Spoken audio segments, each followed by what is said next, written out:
A paz do Senhor, meus irmãos. Mais uma vez eu estou aqui e eu tenho neste dia, uma palavra para você que está aí me ouvindo, para você que está aí me vendo. Hoje nós vamos falar a respeito do Monte Carmelo, as 12 pedras que Elias ele usou para reparar aquele altar. Então, vamos falar sobre as 12 pedras neste dia. Você que tem aí, abre a sua Bíblia no livro de 1 Reis, capítulo de número 18. 1 Reis, capítulo 18, versículo de número 30.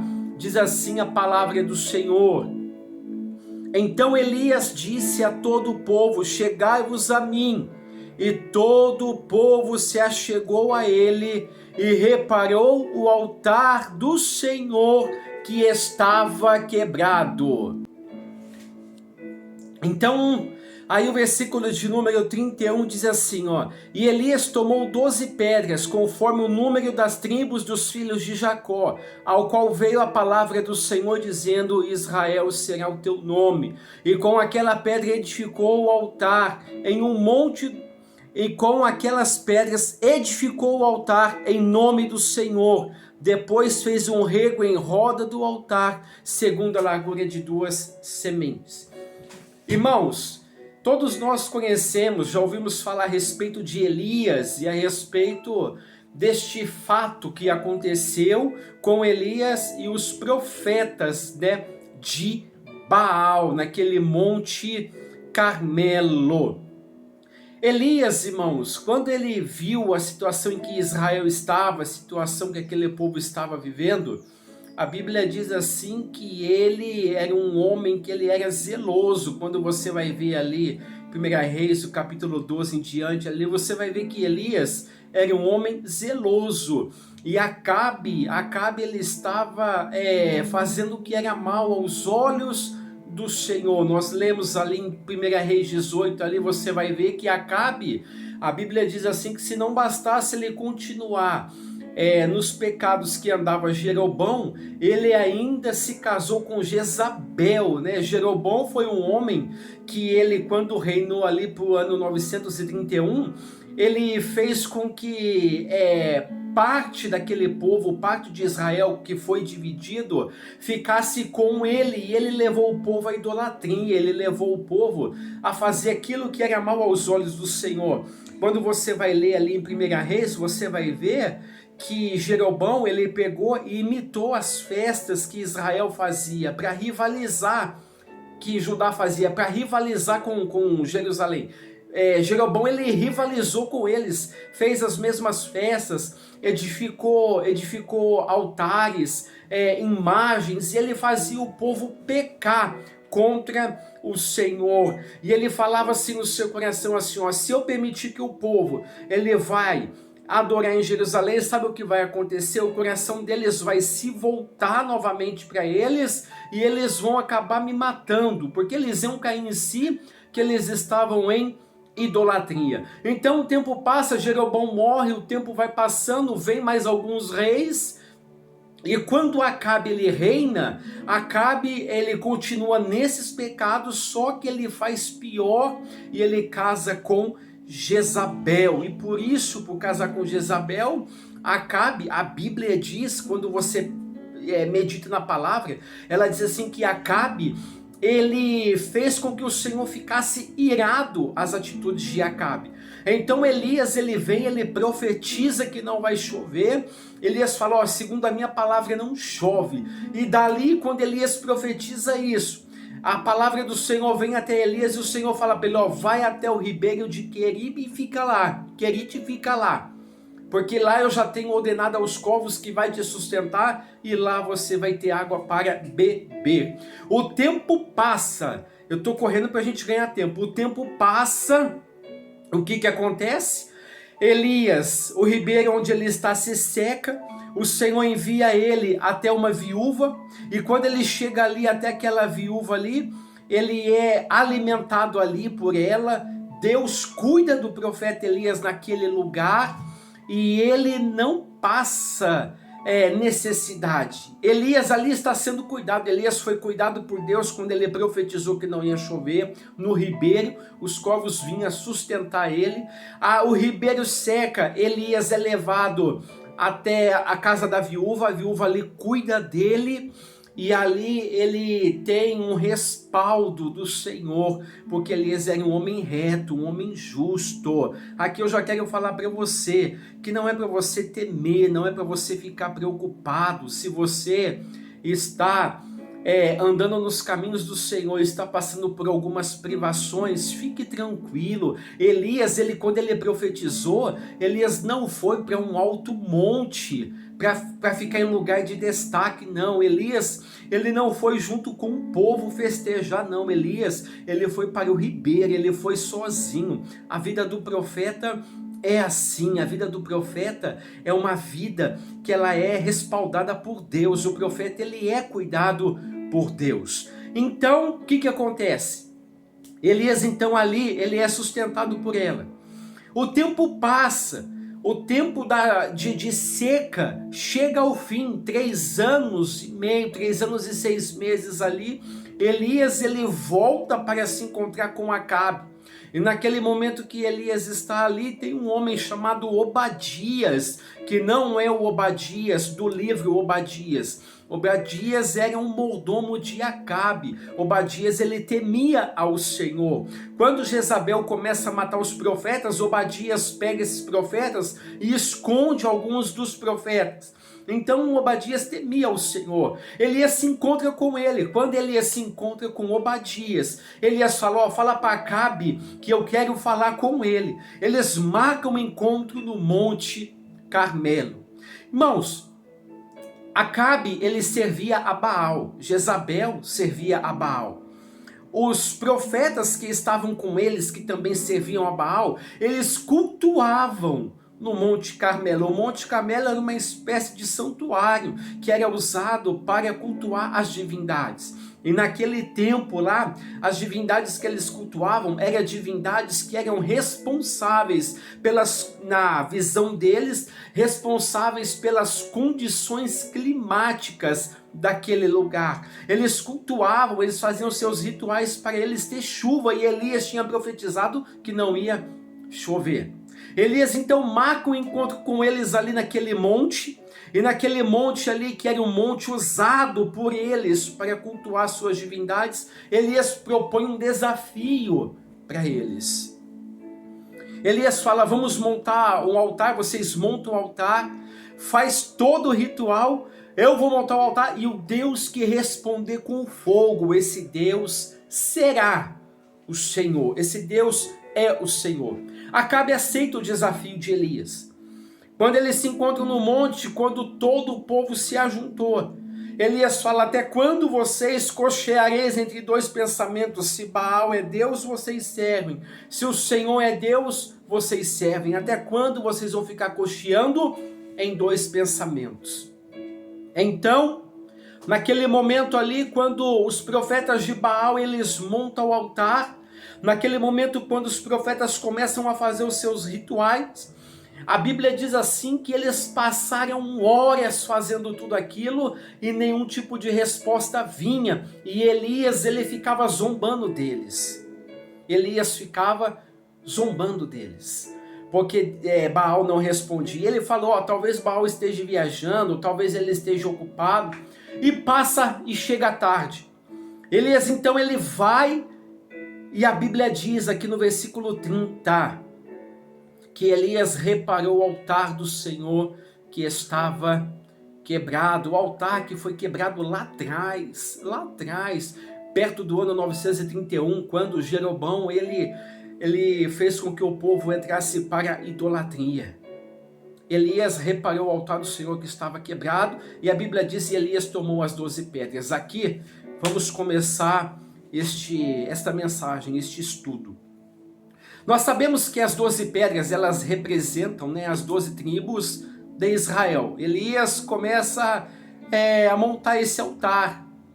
E meditando nessa palavra, nós vemos ali também que Elias pede para os sacerdotes pegar água e jogar 4 cântaros de água, E ele fala isso por 3 vezes, então foi ali jogado em cima do altar 12 cântaros de água, foram jogados ali naquele altar. Ali atrás do Monte Carmelo, ali por perto, corria um rio chamado Quizon. E eles pegam essas águas, jogam no altar. Eu quero falar uma coisa para você neste momento. Aquelas pedras que Elias pega e monta e repara o altar, eu meditando nessa palavra, a Bíblia me permite isso, eu coloquei um nome em cada pedra, lembrando que é para montar o altar. E essas pedras que elas dão a estrutura do altar, que elas montam o altar, faz com que Deus responda com fogo. Vamos lá? A primeira pedra que eu coloquei o nome dela, ela se chama fé. Porque a Bíblia diz no livro de Hebreus, capítulo 11, versículo 6, que sem fé é impossível agradar a Deus. Hebreus 11, 6, sem fé é impossível agradar a Deus. Para nós nos achegarmos a Deus, precisamos ter fé. Para que haja resposta no altar, precisamos ter fé. A nossa fé está baseada em quem? A sua fé está baseada em quê? Essa é a primeira pedra que Elias pega, a fé, para montar o altar. Aí eu peguei a segunda pedra e eu coloquei o nome dela de confiança. Peguei essa pedra e coloquei o nome dela de confiança, sabe por quê? Porque o salmista Davi, ele diz ali no Salmo de número 20, versículo de número 7, uns confiam em carros, outros confiam em cavalos, mas nós fazemos menção do nome do Senhor. Uns confiam em carros, poder, aquisição, recursos, outros em cavalos, força do braço, da sua própria capacidade, mas nós fazemos menção do nome do Senhor. A Bíblia também diz ali no livro de Salmos, capítulo 11, se não me engano, diz assim, ó, é melhor confiar no Senhor do que confiar nos príncipes. É melhor confiar no Senhor do que confiar nos homens. A segunda pedra é confiança. A terceira pedra ali, eu peguei ela e coloquei o nome dela de oração, porque a Bíblia diz, no livro de Tessalonicenses, capítulo 7, e o versículo de número 17, orai sem cessar. Orai sem cessar. Temos que orar. Ali em Judas, a Bíblia diz assim que nós temos que nos edificarmos em oração, edificando a nós mesmos em oração. Judas 1:20. A oração é a terceira pedra. A quarta pedra, eu quero pôr o nome nessa pedra, sabe do quê? Eu coloquei o nome dela de jejum, porque o jejum faz parte da nossa vida. O jejum faz parte da nossa caminhada. Foi através de um jejum que Deus deu vitória para Josafá. Foi através de um jejum que Deus deu para Neemias a liberação para Neemias edificar os muros de Jerusalém. Foi através do jejum que Deus ele deu revelações para Daniel. Então, quando nós jejuamos, quando nós buscamos ao Senhor em jejum, em oração, com confiança e com fé, nós nos achegamos mais perto do Senhor. A quinta pedra, eu quero colocar o nome da quinta pedra, sabe do que? De comunhão. A Bíblia diz, ali no livro de 1 Coríntios, capítulo de número 1, versículo de número 9, 1 Coríntios, capítulo de número 1, versículo de número 9, a Bíblia ela diz assim, ó, fiel é Deus para qual fosse chamados, para a comunhão com seu Filho Jesus, o nosso Senhor e Salvador. Comunhão, precisamos ter comunhão com Deus. É no momento da comunhão que você conhece o Senhor. Porque quando você começa a olhar o problema, quando você começa a olhar a dificuldade, você não vê Deus. A Bíblia diz ali no livro de Atos que no partir do pão, eles ficavam no partir do pão. Isso é comunhão. Você quer ver como é na comunhão que você vê o Senhor? É na comunhão que você tem visões diferentes. A Bíblia diz que aqueles dois discípulos no caminho de Emaús, que eles estavam andando depois que Jesus tinha ressuscitado, a Bíblia diz assim, ó, que eles estavam ali, e quando eles estão em um certo ponto, um viajante passa, eles começam a conversar ali, aí o tempo vai passando, eles chegam na casa e eles falam para o viajante, fique aqui conosco. A Bíblia diz que enquanto eles conversavam, os olhos deles estavam fechados. Eles não conseguiam ver com quem eles estavam falando, e esse viajante era Jesus, e eles estavam falando com Jesus. Então ali naquele momento eles entram na casa. Aí a Bíblia diz que no partir do pão, eles, quando abriram os olhos, Jesus não estava lá. Sabe como que os judeus faziam para partir o pão? Eles fechavam os olhos, sentavam na mesa e davam graças. E eles davam graças ao Senhor. E ali ele falava, Pai, graças te dou, ou Baruch atah Adonai Elohim. E partia o pão, bendito seja o Senhor Deus, dava graça. E naquele momento, quando eles abriram os olhos, eles não viram mais Jesus. No partir do pão, o partir do pão é comunhão. Quando você está em comunhão, quando Jesus ali ele parte o pão, eles perceberam quem era. Ei, com comunhão você conhece Ele. Com comunhão você sabe quem Ele é. Temos que ter comunhão.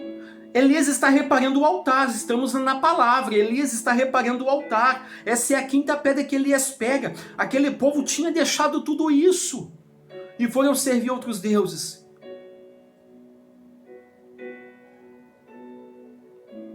Sexta pedra é compromisso. Essa é a sexta pedra. Compromisso. Lucas capítulo 9, versículo de número 23. Lucas 9, 23. Olha o que diz a Bíblia em Lucas capítulo 9, versículo 23. E dizia a todos, se alguém quiser vir após mim, negue-se a si mesmo, tome a sua cruz e siga-me. Compromisso é a sexta pedra. 6, né, é o número do homem, né? O homem tem que ter compromisso com Deus. Essa é a sexta pedra, compromisso. Se alguém quiser vir após mim, negue-se a si mesmo. Vamos lá? A pedra de número 7, sétima pedra, eu coloquei o nome dela de santidade. Sabe por quê? Porque a Bíblia diz, sem santidade, a Bíblia ensina que sem santidade ninguém verá ao Senhor. Hebreus capítulo 12, versículo de número 14. Vamos ali, ó, Hebreus capítulo de número 12 e o versículo de número 14. A Bíblia está dizendo assim, ó, para mim e para você neste momento, ó. Segui a paz com todos e a santificação, sem a qual ninguém verá ao Senhor. Segui a paz com todos e a santificação, sem a qual ninguém verá ao Senhor. Nós precisamos de uma vida de santidade com o Senhor. A Bíblia diz também no livro de 1 Pedro, capítulo 1, versículo de número 15. Mas como é santo aquele que vos chamou, sede vós também santos em toda a maneira de viver, porquanto está escrito, sede santos, porque eu sou santo. A sétima pedra é santidade. Elias está reparando o altar. Para ter fogo no altar, o altar tem que estar reparado. A Bíblia diz ali também, o nome da oitava pedra que eu coloquei, né, melhor dizendo, o nome da oitava pedra que eu coloquei é reverência. Reverência. Irmãos, quando Moisés, ele se encontra naquele monte que a sarça está ardendo, Deus fala para ele assim, Moisés, tira a sandália dos seus pés, porque o lugar que tu estás é terra santa. Sabe por que Deus falou isso para Moisés? Lembra quando Moisés matou o egípcio?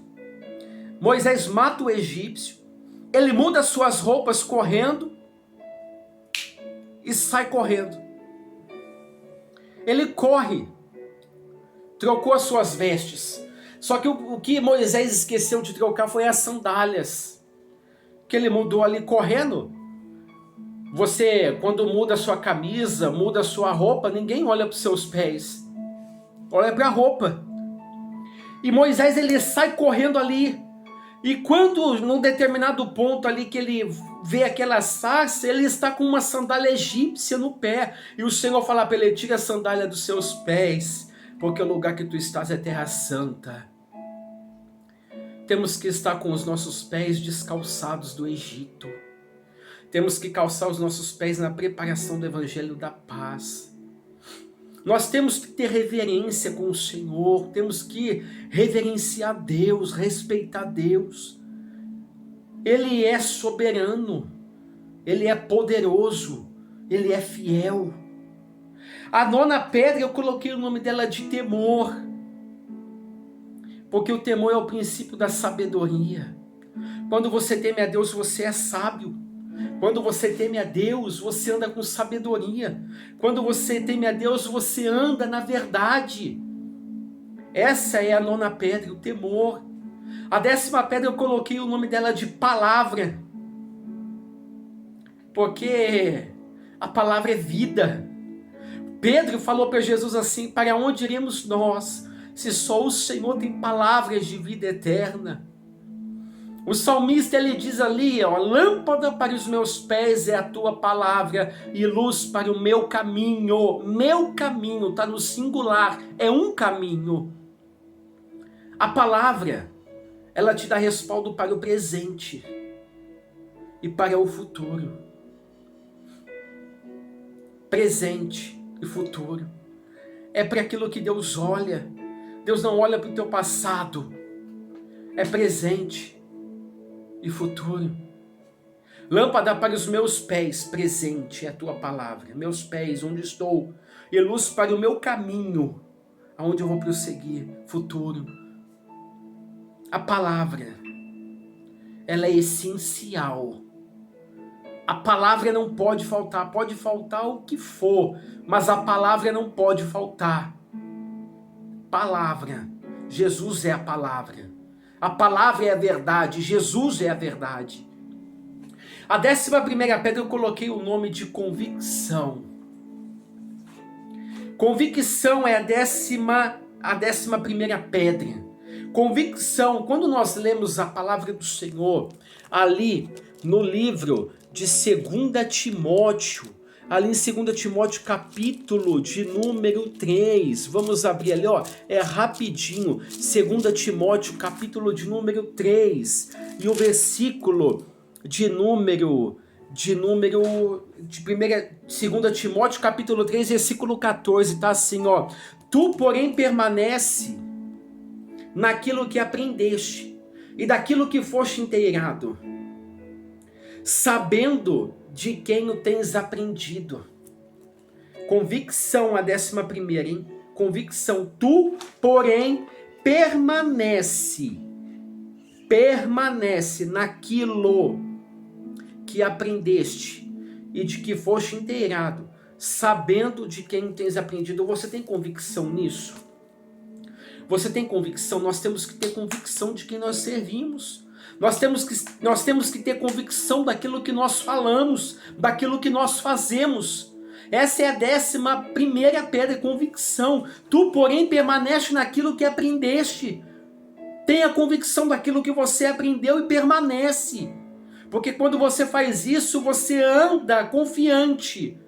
Você não fica como muitos estão por aí batendo cabeça em muitos lugares, procurando revelações, procurando profecias, procurando vídeos que falam de profecias, aquilo que vai acontecer. Escute uma coisa, quando Jesus ele ressuscitou, que ele está ali no Monte Tabor, que os discípulos falam para ele: Senhor, é neste tempo que o Senhor vai restaurar o reino de Israel. Jesus fala: não vos pertence saber o tempo e as estações que o Pai estabeleceu pelo seu próprio poder, mas permanecer em Jerusalém, até que do alto seja revestido de poder. Se você está procurando profecia, Se você está procurando palavra, se você está procurando vídeos para saber o que vai acontecer, o que deixa de acontecer, Ele está falando para você: não vos pertence saber o tempo e as estações que o Pai estabeleceu pelo seu próprio poder, mas permanecer em Jerusalém.